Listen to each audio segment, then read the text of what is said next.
Olá, seja bem-vindo ao Visão Trabalhista em Entrevista. Hoje o nosso programa discute a comunicação a serviço da inclusão das pessoas com deficiência com o cartunista Ricardo Ferraz.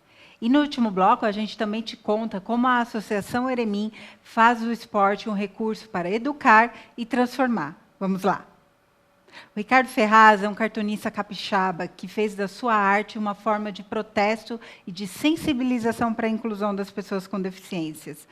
Ricardo, eu te agradeço muito pela tua participação aqui no nosso programa. Eu sei que o tempo do Ricardo, quando está aqui em São Paulo, é hiper disputado, mas obrigada por reservar um pouquinho aqui para conversar um pouquinho com a gente aqui no VT Entrevista.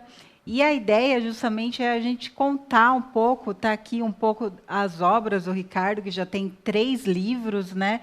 Já tem publicação indo lá para a ONU, também para essa questão da inclusão. Esse aqui é um dos livros que mais também rodaram aí pelas atividades também do sindicato, pela inclusão das pessoas com deficiência, mas também o Ricardo discute outras problemáticas, como esse aqui, que está falando sobre a questão do bullying. Então, queria que a gente já começasse falando qual que é o papel da comunicação, principalmente a visual, né, que é a tua área, para a gente se contrapor a essa questão do preconceito. Olá, Cris, agradeço muitíssimo pelo convite, é um prazer participar do seu programa. Pois é, eu acredito que, como já diz, né, uma imagem vale mais que 1000 palavras, né? E eu acho que a imagem, desde o homem da caverna e até o mundo, hoje o mundo digital, a imagem tem um papel de comunicação, a comunicação visual, né?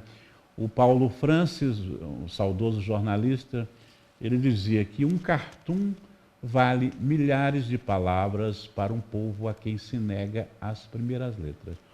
O cartoon e charge, né, parecem umas palavras difíceis, né, mas o cartoon tem origem inglesa, surgiu em 1840. O significado de cartoon é apenas um esboço, né, porque quebra o paradigma daquele desenho muito detalhado, é um desenho que mostra o objetivo, um desenho crítico. Direto. Direto. A charge de origem francesa, quer dizer carga, né? Acho que surgiu em 1808, por aí, né? Então, a charge já tem como objetivo fazer uma crítica com humor, né? Usando, né, toda aquela forma de desmontar a arrogância dos poderosos.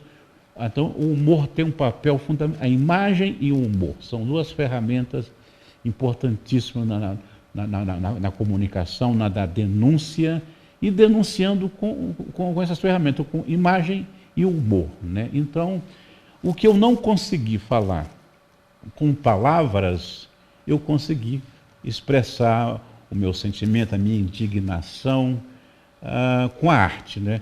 Porque eu sempre falo, é um tema que eu posso falar de cadeira ou de muletas, né? Porque eu tenho a minha deficiência física, eu tenho a minha vivência, a minha militância, né, que foi digamos assim, o precursor, né, foi um dos fundadores do movimento na minha cidade, né, em 1981, no Ano Internacional das Pessoas com Deficiência, e eu tenho a arte como um instrumento, o cartoon, como instrumento de transformação social. E justamente eu ia te perguntar por que essa abordagem dessa temática. Você poderia ir para diferentes áreas, para diferentes temáticas, somente, com muitas aspas, a questão da deficiência para você, ou o que despertou? Olha, eu sou um cartunista, não cartunista temático, né? Mas eu fui o primeiro cartunista brasileiro, com muita honra, a abordar o cartoon, levar pela primeira vez o cartoon, abordar a temática da deficiência por necessidade mesmo, né? E a partir daí, o cartoon transformou numa bandeira de luta em prol da dignidade humana, lutar pela inclusão, tá? Os direitos, né, da pessoa com deficiência. Um breve histórico, né? Tudo começou em 1981, foi o Ano Internacional das Pessoas com Deficiência, instituído pela ONU, e tinha como tema central participação, plena igualdade de direitos. Mas como falar em participação, plena igualdade de direitos, em 81, quando não havia nenhum conceito, um conceito sobre dignidade, tá? Porque éramos invisíveis perante o olhar da sociedade, éramos alijados da sociedade. A sociedade, quando nos via como inválidos, quer dizer, não válidos, aleijados e outros adjetivos preconceituosos, né? E nós tínhamos o direito a não ter direito, porque nós só conquistamos o nosso primeiro direito, tá, na Constituição de 1988, né, que até então não existia uma lei. E mesmo assim não foi, digamos assim, um presente à iniciativa dos nobres deputados. Não. Simplesmente as próprias pessoas com deficiências que colheram a assinatura. Resultado, né, de uma luta. De muita luta. Então levamos até aos constituintes. Tá? Então foi inserido nossos primeiros direitos na Constituição de 1988.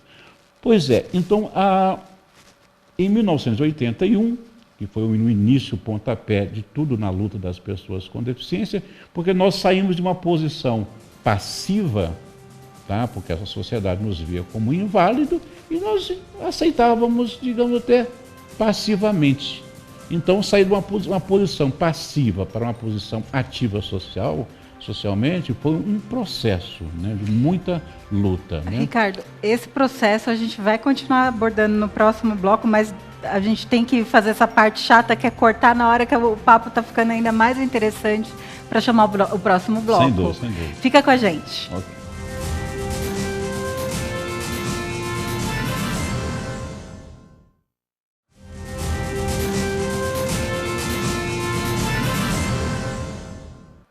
Estamos de volta com o cartunista Ricardo Ferraz, hoje falando do papel da comunicação, especialmente por meio dos cartoons, para que a inclusão das pessoas com deficiência, a luta contra o preconceito, e também, não somente em relação à inclusão, mas também em relação a diferentes formas de preconceito, como a questão do bullying, que também é outra área do Ricardo, que é um cartunista de mão cheia.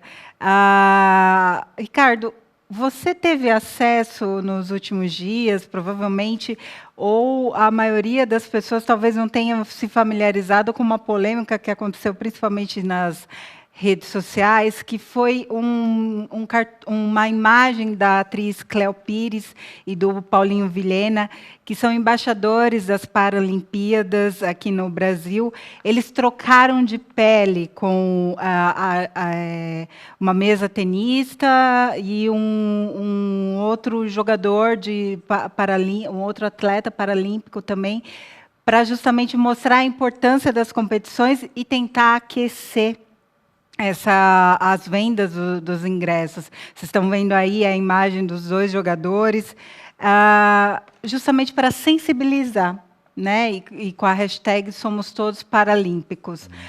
A grande questão é que muita gente achou que era uma campanha que reforçava o preconceito, porque não ao invés de colocar os próprios atletas, colocaram dois atores famosos.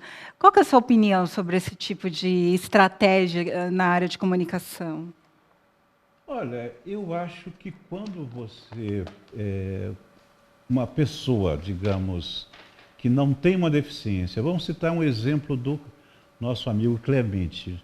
Nosso amigo Clemente, do Espaço da Cidadania, ele não tem nenhuma deficiência física, mas, sinceramente, é uma das pessoas, sinceramente, que acho que mais lutou e luta em prol da causa, né, do cumprimento das leis de cotas. Então, quando a pessoa, o cidadão tem uma consciência, tá, não há problema nenhum. Agora, eu acho o seguinte, quando você pega uma pessoa que não abraça uma causa, tá, simplesmente não tem nenhum conhecimento de causa, e coloca lá simplesmente por ele ser famoso, aí, sinceramente, eu acho que aí é vender uma imagem Força negativa, barra. tá? Pois é, porque assim, acho que as pessoas, eu acho que a inclusão, se nós estivéssemos falando de pessoas com deficiência para pessoas com deficiência, isso não é inclusão, isso se chamaria de gueto, né? Inclusão é o quê? Eu tenho uma deficiência física e você não tem uma deficiência, então isso é inclusão. E o importante também é se nós nos colocássemos no lugar do outro, né? Porque as pessoas têm uma cultura, isso nunca vai acontecer comigo, acontece com eles, isso não tem nada a ver comigo, mas é importante o seguinte, a gente nos colocar no lugar do outro, tá? Por exemplo, hoje eu tenho, ou melhor, eu uso muletas, a minha deficiência foi adquirida, eu tive pólio, né? Mas as pessoas podem adquirir também uma deficiência, ou na infância, ou na fase adulta, num acidente automobilístico, um acidente de trabalho, enfim, por exemplo, a mesma coisa, vamos inverter, tá? Fique com essas muletas, tá? Então, moral da história, vamos imaginar que você tem uma deficiência. E aí? Né? Pois é, tá. Coloque ela nos braços. Mínima ideia. Pois a gente tem que aprender tudo, né, Ricardo? Pois é, porque vamos imaginar. Tudo. Como que faz aqui? Tem a chamada deficiência temporária. Você caiu da moto, caiu da escada, vai ter que usar muleta temporariamente ou vivenciar, estar no corpo, né? Tá? Mas a ideia dessa campanha, será que não foi essa, de mostrar que a gente tem que se colocar no lugar do outro? Olha, eu acredito que sim, tá? A opinião, tá? Sempre a divergência, tá? Mas a gente não pode fazer também um porque o problema maior na sociedade é o pré-julgamento. Então, quer dizer, você olha errado, pensa errado, age errado, né? Então, eu acho que todo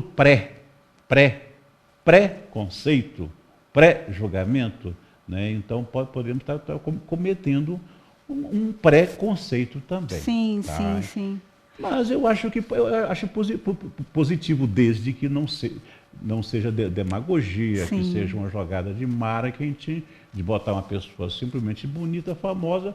Temos que botar nada contra as pessoas bonitas e famosas, desde que essas pessoas bonitas e famosas abracem a causa, tenham consciência da causa. Agora, também teve um grande problema na venda dos ingressos para as Paralimpíadas, porque não aqueceu. Agora, nos últimos dias, até que deu uma melhorada, mas logo depois do clima gerado pelas Olimpíadas. A que você atribui essa demora? Olha, na realidade, eu participei, quando era mais jovem... Devolver para você. Ok. Pois é, então, quem é a pessoa com deficiência? Pode ser você amanhã, sim. Temporariamente ou permanente. Sim, né? sim. Se você amputou uma perna, um braço, vai ter que usar uma prótese, né? Então, por que tanto preconceito? Né? E esse preconceito explica, de repente, essa baixa venda de ingressos no começo? Olha, quando eu era mais jovem, eu participei de algumas Olimpíadas regionais, até nacionais. Tá? Eu, inclusive, fui medalha de ouro em halterofilismo. Oh, que legal! Enfim, né? Mas só que hoje essa musculatura desceu, veio para cá. Tá? Mas isso eu presenciei, que os estádios totalmente vazios. Tá? Nós fazíamos nossos eventos, uma ausência total de público. Outra coisa também que acontece é que nas Olimpíadas, a mídia concentra, tem grandes patrocinadores, as multinacionais, e a televisão mostra integralmente os jogos, né? Massifica, né? Enfim. Mas quando acontece as Paralímpicas em outros países, olha, a mídia, a grande mídia, não quero generalizar, a grande mídia sequer dá destaque, tá? Porque não tem patrocinador, tá? Enfim. E outra coisa, as pessoas com deficiência, mesmo enfrentando os obstáculos, falta de treinador, de apoio, eles saem daqui com dificuldade e voltam carregados de medalhas, tá? E a mídia sequer, a sociedade sequer divulga, tá? Então, eu acho que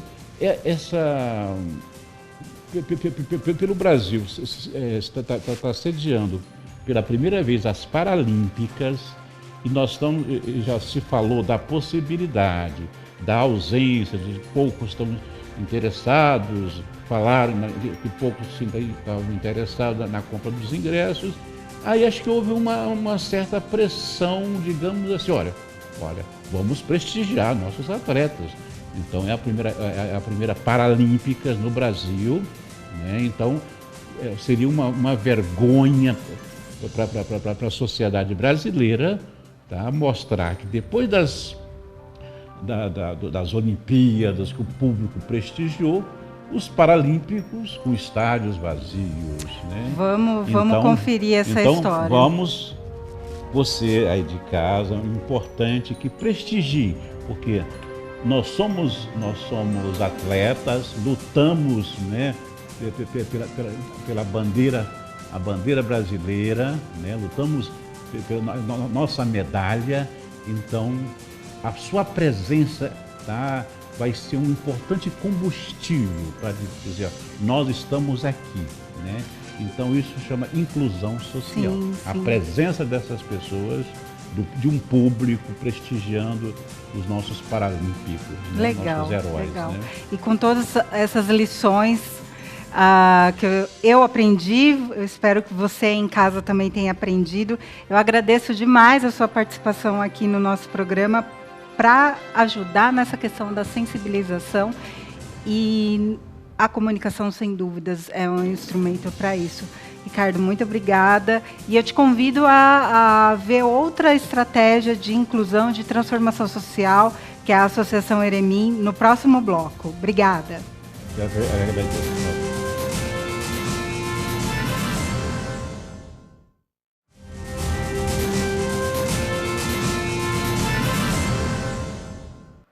Estamos de volta e agora o assunto é o esporte como instrumento de transformação social.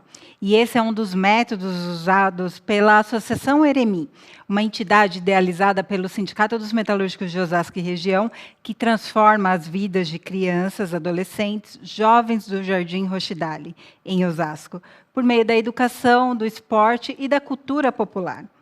Agora vem comigo que eu vou te apresentar um pouco dessa ação para vocês conferirem o que é a Associação Eremim.